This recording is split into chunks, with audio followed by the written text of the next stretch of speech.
하나님 아버지 감사합니다. 이 시간에도 우리 기독교 세계관 또 시간을 통해서 주여 우리의 생각과 마음을 또 하나님 앞에 더욱 온전하고 또 분명하게 우리의 믿음에 합당한 그러한 거룩한 곳으로 세워주시고 또 우리의 모든 일에 있어서 항상 하나님의 선하신 말씀 가운데 우리의 모든 발걸음을 언제나 주님이 기뻐하시는 그 방향으로 돌아킬 수 있도록 인도해 주옵소서.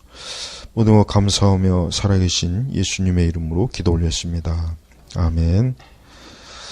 자, 오늘은 존 듀의 그 철학의 재건 이 부분에 대해서 요걸 좀 이제 간략하게 그냥 좀 짚고 넘어갈게요. 여러분 그 듀에 대해서 이제 혹시 들어봤는지 모르겠네요. 존 듀. 우리 유정이는 들어봤겠지. 유정이는 뭐 학교 선생님이니까.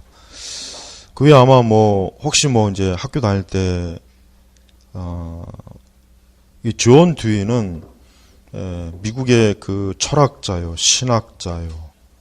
그 대단히 그 중요한 사람입니다. 물론 좋은 면으로 중요한 것이 아니라 잘못된 면, 나쁜 면으로 중요한데 그냥 가장 쉽게 얘기하면은 근대 교육을 우리가 배운, 그러니까 1930년, 40년대부터 이후부터 모든 교육은 결국 존 듀이가 설계한 거로 봐도 사실은 틀림이 없어요. 그리고 우리가 받은 교육도 다 이 사람이 그 철학에서 그런 나온 교육 개념에 따라서 한 거기 때문에 우리 자신도 우리 스스로도 알지 못하는 그런 세속 교육을 오랜 동안 받고서 우리가 신앙생활도 하고 그래요. 그러니까 대부분의 사람들은 자기가 생각하고 자기가 어떤 추구하는 것들이 자기 스스로 독창적이라고 생각을 많이 하잖아요. 아, 이건 내 생각이야. 이건 내 뜻이야. 이건 내가 생각해낸 거야. 근데 사실은 그렇지 않아요. 대부분의 생각은 어딘가에서 누군가에게 들었고 누군가에게 배웠고 누군가에게 뭐 그런 것들이 거의 대부분일 겁니다. 물론 그 중에 옳은 것도 있고 잘못된 것도 있고 그래요. 근데 이 존 듀이는 그의 그 철학의 재건, 오늘 그의 그 철학의 재건에서 이제 그 아주 중요한 몇 가지를 지금 좀 뽑아보겠습니다. 일단 존 듀이는 미국의 공립학교의 모든 그 교육 체계를 바꾼 사람이에요. 그 전까지는 미국의 공립학교는 정말 기독교적이고 성경이 교과서고 기독교적인 생각을 가진 학교장 또 뭐 대학 교수 오직 기독교가 어떻게 보면 공립학교도 거의 우리 기독교 종교학교처럼 그렇게 운영해 왔다가 이제 존 듀이 이 사람으로 말미암아 이제는 그 미국의 공립학교 체제가 완전히 이제 세속화, 기독교의 물을 쫙 빼고 이제 철저하게 세속화 교육으로 문을 열어오고 그걸 설계한 사람이 이 존 듀이입니다. 그러니까 존 듀이는 현대 교육을 다 세웠다고 보면 돼요. 그러니까 누구나 다 그 영향을 받지 않는 사람이 없겠죠.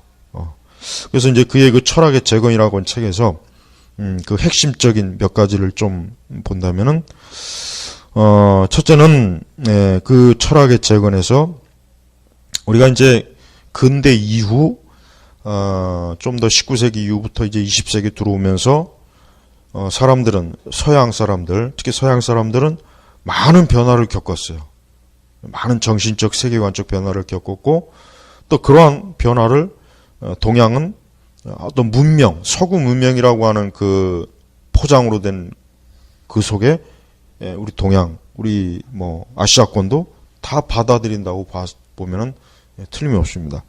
그래서 이제 일단 철학의 재건에서 첫 번째 제일 중요한 것은 근대는 이제 더 이상 초자연적인 것에 관심을 갖지 않는다. 그러니까 더 이상 이제 19세기를 지나 20세기에 들어와서는 더 이상 인간은 초자연적인 그 세계를 믿지 않는다. 그러니까 중세 시대나 그 근세 이전까지는 사람들은 신에 대해서, 하나님에 대해서, 천사에 대해서, 천국에 대해서, 사람의 죽음 이후에 대해서 그런 거에 대한 분명한 무언가가 있어요. 그러니까 세상은 우리가 사는 세상뿐만 아니라 또 다른 세상이 있다. 그것은 바로 영적인 세상이다. 이거를 사람들은 다 인정했어요. 누구나 다 인정했는데 이제 근대에 들어와서 사람들 자체가 오직 이 세상과 자연 여기에만 관심을 갖지 뭐 죽은 이후에 글쎄 난 모르겠는데 나 관심 없어. 그 다음에 자연에 대해서는 막 굉장히 자연을 숭배하잖아요. 자연을 굉장히 숭배해요. 근데 오직 현세, 오직 여기만 생각하는 거예요. 여기만.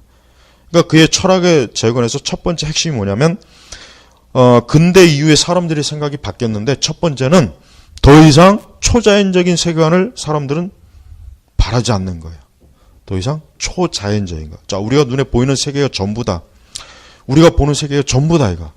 하지만 중세 시대나 그 이후의 시대는 세상은 누구나 다 보이는 세계가 전부가 아니라 보이지 않는 영적인 세계가 있었어. 그것이 간 뭐야? 천국이고 하나님의 나라야.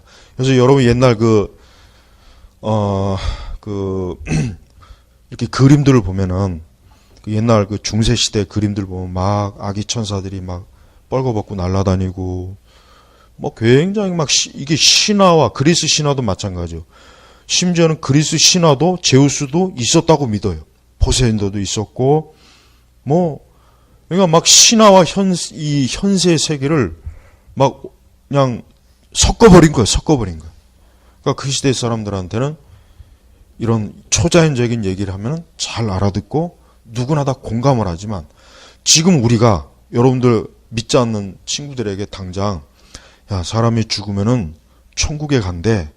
또 하나님의 심판도 있고 죽으면 또 다른 세계가 있어. 이런 얘기를 하면 혹 재미로 듣거나 흥미 요소로 아니 무슨 뭐 공포 영화를 뭐 보듯이 뭔가 그런 식으로 받아들여도 정말 진지하게 받아들이는 사람은 분명히 없을 거예요.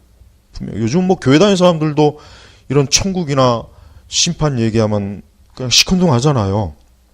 뭐 맨날 뭐 저런 얘기나 한다고 저런 있지도 않은 거. 더 이상 우리가 저런 옛 신앙에 우리가 왜 매여 있어야 되느냐. 그러니까 근대에는 사람들이 생각이 초자연적인 것에서 바뀌어가지고 현세, 오직 현세, 세상. 오직 이 세상이 전부고 그 다음에 좀 더 시야를 넓히면 자연. 그래서 높은 산봉우리, 에베레스트나 히말라야나 굉장히 아름다운 자연. 거기에 폭 빠지잖아요. 이 자연을 숭배하게 됐어요. 자연을. 하지만 옛날 중세시대 사람들은 자연을 숭배한다는 건 그 사람들로서는 웃기는 얘기야. 무슨 자연을 숭배를 해? 무슨 자연에 대고 막 경외심을 가져? 정신병자 취급받습니다. 하지만 지금은 거꾸로 됐죠. 천국을 믿는 사람이 이상한 사람이고 저 높은 산봉우리 뭐 저런 자연을 보고 감탄하지 않으면 정서적으로 메마르고 죽었다. 너는 뭐 감정적으로 완전히 뭐 이렇게 취급돼요. 그러니까 첫 번째는 초자인 것을 더 이상 관심 두지 않습니다. 두 번째는 자 이거는 이제 우리가 이제 서구 세계 그러니까 철학의 재건은 이제 서구 지성사에 이제 해당되는 거니까 자 교회 권위에 복종하던 그 중세 시대와는 달리 이 근대와 현대 시대는 더 이상 교회의 권위에 복종하지 않는다. 전에는 교회가 말하면 그것이 법이었고 교회가 말하면 사람들은 다 보편적으로 누구나 다 받아들였는데 이제 더 이상 근대인은 어때요?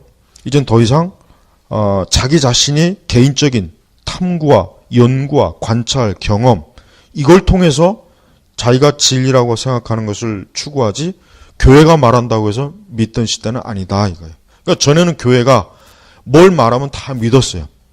옛날 그 서구의 사람들은 교회가 이렇다 그러면 다 믿는 거예요.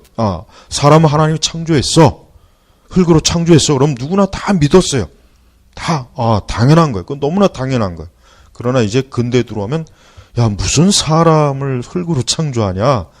그건 말도 안 되는 그 이상한 무슨 이 세상을 어떻게 하나님이라고 하는 그 존재가 세상을 만드냐. 그것이 아니다. 그래서 다윈 같은 진화론주의나 자연주의자들이 이제는 어때요? 자연주의자들이 이제는 세상을 지배하는 거예요. 가장 쉬운 예로 옛날에는 서양의 학문의 최고의 중심은 신학이에요. 신학은 학문의 여왕이라 그랬잖아요. 그때까지는 철학은 신학의 시녀였어요. 시녀. 무술이었단 말이에요. 신학이 뭐 한마디 하면은 철학자는 예, 알겠습니다. 그렇게 딱, 복종을 해야지 거기에다 대고 의문을 제기하면은 난리가 나는 세상이었는데 지금은 거꾸로 됐어요. 근데 현대 신학은 이제 거꾸로 돼가지고 철학에 복종하는 신학이 돼버렸어요. 그 전에는 신학자가 뭐라고 하면은 철학자들이 그냥 눈도 깜빡 못하고 고개를 푹 숙였는데 이제는 철학자가 뭐라고 하면 신학자들이 겁에 질려갖고 벌벌 사신하고 떨듯 떨어버려요. 또 무슨 말을 할까? 또 저 입에서 무슨 또 폭탄이 터질까? 벌벌 떨어요. 지금도 마찬가지예요. 거꾸로 된 거예요. 그러니까 전에는 교회, 신학 이런 초자연적이고 영적인 게 우위를 차지하던 시대에서 이제 근대로 들어오면은 우리는 더 이상 교회 권위 믿지 않아. 우리는 더 이상 교회에서 설교하는 거 듣고 싶지 않아. 우리는 성경에서 말하는 거 이젠 더 이상 믿고 싶지 않아. 우리는 거기에다 내 인생을 맡기고 싶지 않아. 이렇게 변한 거예요. 특히 프랑스 혁명 이후는 더 빨리. 그러니까 이제 독일의 자유주의 신학에서는 그런 그 교회 권위에 대한 복종을 벌써 사람들이 받아들이기 싫으니까 이제는 인간적인 신학을 추구한 게 그게 자유주의 신학이에요. 그게 자유주의 신학. 그러니까 거기에서는 더 이상 기적이니 이적이니 무슨 영적인 것이니 그런 거 싹 빼버리잖아요. 이런 거 얘기해봐야 사람들이 듣지도 않으니까 사람들이 이해할 수 없는 그런 초자연적인 얘기는 하지 마. 그런 거 다 빼버리고 얘기해. 다 빼버리고 그냥 도덕이나 윤리만 얘기하자. 이게 자유주의 신학이에요. 이게 흔히 얘기해서. 바로 이제 이런 신학이 우리 근대 철학자들이 신학자들에게 영향을 준 거고 그 신학자들이 오늘 우리 시대 교회, 우리 기독교인들에게 영향을 준 거예요. 사실 지금도 우리 시대 교회를 보면은 교회마저도 나는 너무나 그걸 피부에 와 닿을 거예요. 닿아요. 뭐냐면 교회에서도 더 이상 이런 교회 권위에 대한 복종을 잘 안 하잖아요. 교회에서 이렇다 그러면 그걸 그렇게 선뜻 수긍하는 사람은 많이 없어요. 이제는 많이 없단 말이에요. 참 어려운 시기가 된 거예요. 그러니까 이제는 교회가 내 모든 걸 결정하는 것이 아니라 내가 나를 결정하는 거야. 내가 나를 결정하는 거야. 더 이상 나에 대해서 누구도 참견하지 마. 누구도 내 인생에 대해서 이러라 저러라 하지 마. 나는 내가 결정하는 거야. 내가 주인이야. 내가 생각하고 내가 연구하고 내가 탐구해서 내가 결정하는 거야. 사람들의 인생관이 바뀐 거예요. 물론 그렇게 해서 더 좋아지고 행복해졌으면 뭐 추천할 만하지만 우리가 알다시피 아니죠. 더 불행해지고 더 교회의 권위가 무너지면서 서구 세계는 모든 게 급격하게 확 주저앉아 버렸어요. 진짜 그래요. 모든 게 확 주저앉아 버렸어요. 자, 세 번째는 뭐냐면 세 번째는 이 철학의 재건에서 얘기하는 세 번째는 진보에 대한 확신. 진보. 인간은 발전한다. 세상은 발전한다. 사람은 더 좋아질 것이다. 이 세상의 문화는 더 나아질 것이다. 이 세상은 결국 천년왕국이 이루어질 것이다. 이 세상은 결국 전쟁도 없고 파괴도 없고 살육도 없고 지상 평화가 이루어질 것이다. 이게 세 번째 신념이에요. 세 번째로 바뀐 거예요. 그러니까 근대인은 이 세상이 좋아질 것이다. 흔히 하는 얘기로 과학기술로 더 좋은 세상이 될 것이고 사람들이 더 많은 지식을 쌓고 더 많은 것들을 알게 되므로 이 세상은 이제 더 이상 질병도 없고 전쟁도 없고 테러도 없고 파괴도 없고 그런 게 없다. 우리가 생각하는 모든 나쁜 것들이 없고 이제야말로 진짜 천년왕국이 이 지상에 이루어질 것이다. 그렇게 생각했던 게 바로 이제 1차 대전이 터지기 직전까지 사람들이 사고 방식이에요. 그러다가 이제 1차 대전이나 1차 대전 때 900만 명이 거의 죽었죠. 900만 명? 950몇 명. 2차 대전 때도 역시 그만한 숫자, 그보다 더 많이 죽었을 거예요. 그러니까 유럽의 그 엄청난 인구가 죽기 전까지 사람들은 뭔가 더 진보한다, 발전한다 이런 개념을 모든 사람이 갖고 있어요. 심지어 교회조차도 이제 이 세상은 좋아질 것입니다. 예, 그 당시 뭐 교회는 다 자유주의에 넘어갔으니까 발전할 것입니다. 사람은 이제 더 이상 죄를 짓지 않을 것입니다. 더 이상 이제 착하고 도덕적이고 윤리적이고 모든 게 괜찮을 것입니다. 교회에서조차도 그렇게 막 가르쳤단 말이에요. 근데 실제는 뭡니까? 전혀 아니죠. 근데 여전히 지금도 사람들은, 자, 이제는 우리 시대는 이제 4차 혁명. 우리 시대는 이제 4차 혁명 때문에, 야, 이젠 좋아진대. AI가 생긴대. 이제는 뭐, 엊그제 신문 보니까 이제는 유전자도 사람도 앞으로 머리 나쁜 놈은 낳지 않고 머리 좋은 놈들만 키 크고 예쁘고 이렇게 아주 그냥 모델급의 아이들만 이렇게 하는 이제 그런 유전, 이제 그게 이제 뭐 완성됐다고 하더라고요. 신문에 보니까. 그러니까 더 이상 이제 앞으로는 이제 아마 앞으로 100년 뒤에 이 서울 시내 거리에는 뭐 그 시대에 새가 있다면은 아마 180 이하는 아마 없을 것 같아요. 여자도 남자도. 그 다음에 하나같이 다 미끈하고 예쁘고 아주 뭐 눈도 초록색으로 하고 하여튼 그냥 하나같이 다, 여러분 그 게임에 보면은 게임 여신들 있죠. 게임 여신들. 그런 형태의 사람들이 이제는 앞으로 나와요. 그 시대 사람들이 만약에 우리 시대 보면, 야, 옛날 사람들 어떻게 저렇게 생겼냐? 저렇게 키도 작고, 어떻게 저 원숭이들 아니야, 저거? 막 웃을 거예요. 뭐, 그때까지 물론 세계가 있다면은.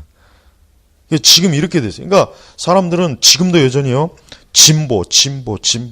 뭔가 발전할까? 더 좋아질까? 더 나아질 거야? 분명히 세상은 더 좋아질 거야. 긍정적으로 생각해. 좋게 생각해. 자꾸 이거를 심어줘요, 사실은. 근데 사실은 그렇지 않아요. 사실 그렇지 않죠. 뒤에는 물론 황금시대가 올 거라고 예측해서 황금시대가 온다. 황금시대. 19세기 사람들이 가장 열광적으로 생각하는 게 황금시대. 어떤 시대입니까? 전쟁도 없고 모든 사람이 행복하고 가난한 사람도 없고 질병도 없고, 아까 우리 계시록에 그 본문이 있죠. 그게 이미 벌써 19세기에 근대주의자들이 퍼뜨린 종교와 교육 모든 여기서 다 퍼뜨렸어요. 그래서 옛날에 그 아틀란티스 대륙, 뮤 대륙 있죠? 이 서양의 오랜 동안의 유토피아가 뭐냐면 아틀란티스와 뮤 대륙이에요. 그 플라톤의 책에서 나오는 그 몇 구절을 가지고 그 지역이 정확하게 어딘지는 밝히진 않았지만 그 시대 사람들은 완벽한 삶을 사는 황금 시대였다. 그게 지금도 이 서양 사람들한테는 굉장히 아주 깊이 깔려 있어요. 자, 그래서 인간은 자기가 하고 싶고 자기가 마음만 먹으면 자신의 운명을 자기가 스스로 개척할 수 있고 자기가 원하는 대로 만들 수 있다. 이게 이제 진보에 대한 낙관적인 사고방식이야. 네 번째는 이 세계는 결국은 뭐냐면 우리가 통제한다. 인간이 통제한다. 이 세계는. 이 세계는 인간이 통제한다. 그러니까 이 철학의 제거는 아주 철저하게 인본주의적인 선언이에요. 우리가 주인이고 우리가 통제하고 우리가 발전시키고 우리가 모든 것들을 다 할 것이다. 자, 그런데 이게 한 사람의 개인의 세계관 속으로 들어가면 어떻게 됩니까? 한 사람의 개인의 세계관으로 들어오면 우리 각자, 남자, 여자, 뭐 남녀노소 모든 사람들의 머릿속 들어가서 그게 우리의 마음을 주관하게 되면은 결국은 뭡니까? 결국 자기가 신이 되는 것이고 내가 나를 주관하는 것이고 나는 누구에게 복종할 필요도 없고 누구 말 들을 필요도 없고 모든 건 내가 알아서 하는 것이고 내가 결정하는 것이다. 하나님도 필요 없고 교회도 필요 없고 목사님도 필요 없고 선생님도 필요 없고 다 필요 없어. 내가 나를 결정하는 거야. 참견하지 마. 이런 사고방식을 계속 갖게 되는 거예요. 그러니까 이 존 듀이는 사실은 다윈 못지않게 이 교회에 굉장히 해를 많이 줬어요. 엄밀히 얘기하면 다윈보다도 존 듀이가 더 많이 줬다고 보면 돼요. 왜냐하면 우리가 보통 교육, 우리가 영국에서 비롯해서 모든 사람이 공교육을 받게 된 시기는 얼마 안 됩니다. 100 얼마밖에 안 돼요. 그러니까 그 당시에는 대부분이 유럽 같은 경우는 보통 가정교사를 두고 귀족들이나 돈 많은 집들은 가정교사를 두고 아이들을 가르쳐요. 그러나 이제 공교육이 되면서 일률적인 교과 과정이 개편되고 만들어지고 거기에 뭐가 들어갑니까? 지금 거기에 이제 인본주의 이런 것들이 스며드는 거예요. 모든 사람들이 공장에서 물건 찍듯이 똑같은 이념, 똑같은 철학, 똑같은 사상, 똑같은 어떤 세계관, 그런 것들이 다 주입되는 거예요. 왜? 민족 국가가 이루어지려면은 그렇게 해야 되니까. 네. 자, 그래서 듀이는 이 철학의 재건이라고 하는 이 책에서 결국 근대인은 다른 종류의 인간이다 이거예요.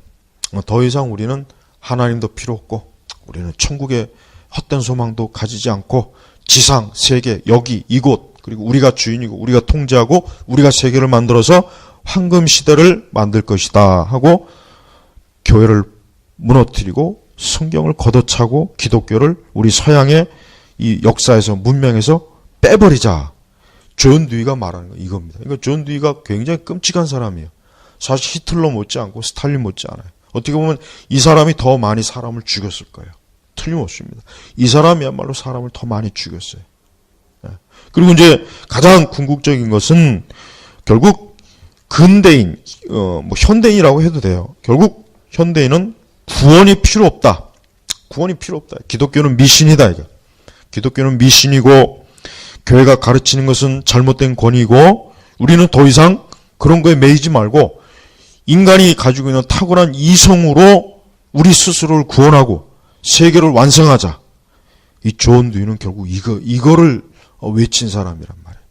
여러분 이게 얼마나 뿌리 깊게 스며드는지 몰라요. 정말 뿌리 깊게. 심지어는 우리 자신도 이러한 것이 굉장히 우리 세계관이 굉장히 강하게 와 있어요. 우리도. 그래서 우리는 흔히 얘기해서 자아의식이라고 하잖아요. 자아의식. 지금 사람들은 자아의식이 강해요. 그러니까 자기에 대해서 조금만 뭐라 그러면 왜 참견이야?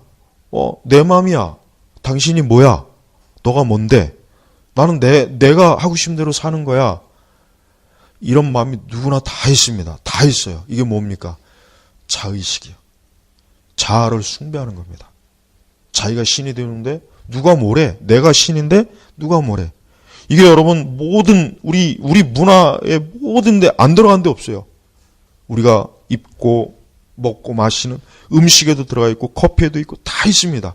거리 간판, 영화, 노래 정말 안 들어간 데가 없어요. 바울이 그 아덴에 가가지고 뭐라 그랬습니까? 야, 온통 보니까 우상이거든요. 막 심지어는 알지 못하는 신에게라도 막 하다 못해. 그때나 지금이나 다를 게 하나도 없어요. 아니 오히려 그때보다 지금이 더 많습니다. 바울이 방문했던 그 아데네보다 오늘 서울 여기 한복판이 뉴욕이나 도쿄나 런던이나 파리나 뭐 동남아시아 어딜 가도 더 우상이 많아요. 더 우상도 많고 그리고 더 심한 것은 모두가 다 신이 되어갖고 신들의 세상이 돼버려요. 신들의 세상. 자, 존 듀이의 이 영향은 지금도 계속 스며들고 있고 지금도 계속 파고들고 있습니다. 이것을 저항할 수 있는 유일한 그 대안은 기독교밖에 사실 없는데 사실 기독교도 이 존 듀이의 영향을 많이 받았어요. 많이 받아서 우리는 어떤 성령의 역사, 하나님의 능력, 하늘의 그러니까 말씀의 지혜, 진리의 지식, 체계 이런 것보다는 내 자신의 직관, 느낌, 감정 그걸 더 원하잖아요. 그러니까 오순절이 부흥하는 거예요. 그러니까 오순절이 이런 은사주의가 그래서 사람들이 쫓아가는 거예요. 어떤 이런 차분하고 딱딱하고 뭔가 이런 것들을 자꾸 하면 사람들이 싫어합니다. 그거 왠지 싫고 좀 내 감성에 맞지 않고 뭔가 내 믿음을에는 별로야. 난 내 느낌엔 안 좋아. 다 이렇게 돼버리는 거예요. 그래서 참 어떻게 보면은 암담해요, 사실은. 암담하지만 우리는 어쨌든 우리는 성경에서 인간은 스스로 설 수 없고 인간은 스스로 설 수 없어요. 인간은 이성만 따라가다 망합니다. 인간은 이성만 따라가다 망해요. 인간은 하나님을 따라가야 돼요. 하나님 말씀을 따라가야 살아요. 인간이 하나님을 따라가지 않고 자기 이성만, 자기의 느낌만, 자기의 감정만 따라가다 그 망하는 거예요. 그걸 이미 역사에서 얼마나 많이 보여줬어요. 그런데도 사람들은 그런 교훈을 안 받아들여요. 지금 당장 내 입에 초콜릿을 넣는 게 좋은 거지 내 입에 어떤 쓴 거를 집어넣는 건 싫어하잖아요. 그래서 여러분도 여러분 자신이 하나님에 대해서 하나님과의 관계에 있어서 그래요. 기독교가 미신이고 믿음이 아닌 이성, 진리가 아닌 인간의 합리주의 이런 것들을 추구하는 이 세대에 내가 지금 살고 있어요. 여러분도 살고 있어요. 여러분들이 그런 거에서 노예가 되면 안 됩니다. 그런 거에 노예가 되는 것과 하나님 안에서 그리스도 안에서 자유인이 되는 것은 너무 차이가 나는 거예요. 사실은 예수 그리스도 안에서 자유인이 되는 게 진정한 자유인데 사람들은 이 세상의 체계와 마귀에 만들어 놓은 그런 체계의 노예면서도 자기가 자유인이라고 생각하는 거예요. 나는 자유인이야. 난 자유로워. 난 너무 자유롭기 때문에 난 내가 하고 싶은 거 다 해. 이게 자유야. 근데 성경은 그건 자유가 아니라 해서 그건 죄의 노예인 거예요. 여러분이 한 주 동안에 이제 연말이 되었으니까 여러분 내가 우리 청년 교사들에게 꼭 권하고 싶은 거는 좀 성경을 창세기부터 계시록까지 좀 읽어봐요. 올해 성경 얼마나 읽었어요? 우리 여기 성경 성경 얼마나 읽었어요? 성경 있는 거를 제발 유치하게 생각하지 말고 또 성경 있는 걸 시간 낭비라고 생각하지 말고 한번 오늘부터 도전해가지고 66권 한번 다 읽어볼 우리 지원자 보람이 한번 성경을 다 읽어봐야지. 우리 여기 또 은혜도 그렇고 여기 뭐 우리 다 한번 성경 다 읽어봐요. 한번 성경을 한 달에 다 읽을 수 있을까 없을까요? 아니 내가 지금 얘기하는 거는 밥만 먹고 직장 안 가고 그걸 얘기하는 게 아니라 직장도 다니고 밥도 먹고 잠도 자면서 읽을 수 있을까요 없을까요? 예? 있을까요 없을까요? 한번 생각해봐요. 그건 해보면 알겠지 뭐. 근데 나는 읽을 수 있다고 생각해요. 여러분들이 만약에 그러니까 여러분들이 정말 내가 맘만 먹으면 난 할 수 있다고 생각하는데 중요한 것은 글쎄요, 그게 뭐 그거 말고도 할 게 지금 너무 많거든요. 저는 그런 생각할 것 같은데 내가 항상 우리 교회에서 추천하는 게 있잖아요. 연말이 되면은 성경을 꼭 읽는 거. 이런 거. 정말 내가 올해가 가기 전에는 성경을 창세기부터 계시록 한번 읽어보자. 하나님께서 어떠한 역사를 나에게 보여주실까? 어떠한 놀라운 일들을 보여주실까? 여러분 기대 안 돼 한번? 제발 오늘 우리 청년 교사들만이라도 제발 좀 했으면 좋겠어요. 진짜 이거 12월 31일까지 내가 한번 창세기 근데 먼저 신약 읽어요. 지금 하실 분들이 신약을 먼저 읽어요. 왜냐? 신약은 일단 빨리 읽을 수 있거든요. 근데 구약부터 하다 보면 모세오경에서 다 빠져 죽는다 그랬지 내가 분명히. 모세오경은 넘어가도 그 다음에 이제 또 그 사무엘서 거기 보면 또 엄청나게 막 누가 낳고 누가 나오고 누가 나오고 거기서 다 빠져요. 거기서 하도 힘들어요. 그러니까 내가 오늘 얘기하고 싶은 결론은 뭐냐면 제발 여러분 이러한 존 듀의 철학의 재건에서 나오는 이러한 온갖 잡동사니 철학들 굉장히 어려운 말로 하고 굉장히 복잡한 말로 하지만 성경의 진리 앞에서는 아무것도 아닙니다. 그러니까 제발 성경 읽으세요. 여러분이 성경을 읽으면 여러분의 삶에 엄청나게 하나님의 놀라운 일들이 많이 있어요. 제발 부탁이에요. 제발 한번 읽어보세요. 한번 그래 오늘부터 한번 시도해보자. 오늘부터 내가 어디 성경을 신약 성경부터 읽으세요. 마태복음부터 읽으시면 신약은 한 4일이면 다 읽을 수 있을 것 같아요. 4일이면. 그러고 난 다음에 이제 구약을 창세기부터 쭉 읽어보십시오. 그래서 내가 올해가 가기 전에 내가 이 악한 세대에서 이렇게 진리와 역행하는 온갖 잡동사니 문화와 철학과 온갖 이념, 심지어 이념까지도 있는데 내가 하나님 말씀으로 내 마음과 생각을 거룩하고 새롭게 영적인 세척, 영적으로 좀 그렇게 할 수 있는 좋은 기가 돼요. 제발 좀 성경 읽으세요. 한번 제발 그러게 하나님 기뻐하시는 거예요. 성경에 뭐라 했어요? 주님이 기뻐하실 것이 무엇인지 시험해 보라 그랬죠. 응? 주님이 기뻐할 것이 뭘까 시험해 봐요. 그래? 한번 성경을 다 읽어볼까? 정말 하나님께서 기뻐하셔요. 하나님 기뻐하실 때 여러분이 하나님 앞에서 소망하는 것도 이루어질 거예요. 자, 자, 그래요. 오늘 이 존 듀의 철학의 제가 이제 핵심 몇 가지를 여러분 알았습니다. 이것만 잘 알아둬도 많은 면에서 정말 이 사람이 어떤 중심을 가지고 생각하는지에 따라서 이게 너무 차이가 나는구나 하는 걸 알 수가 있을 것입니다. 자, 기도하겠습니다. 살아계신 하나님 아버지 감사합니다. 오늘 이 시간에도 우리 주님께서 거룩한 또 이 교회, 또 거룩한 또 귀한 이 날을 또 보내게 하시니 감사합니다. 남은 저녁 또 주일도 특별히 정말 말씀을 읽고 싶어하고 읽고자 하는 마음을 저들에게 주셔서 한번 성경을 좀 다 읽을 수 있도록 역사하셔서 주님과 함께하는 또 연말이 될 수 있도록 이끌어 주옵소서. 감사하며 우리 주 예수님의 이름으로 기도 올렸습니다. 아멘.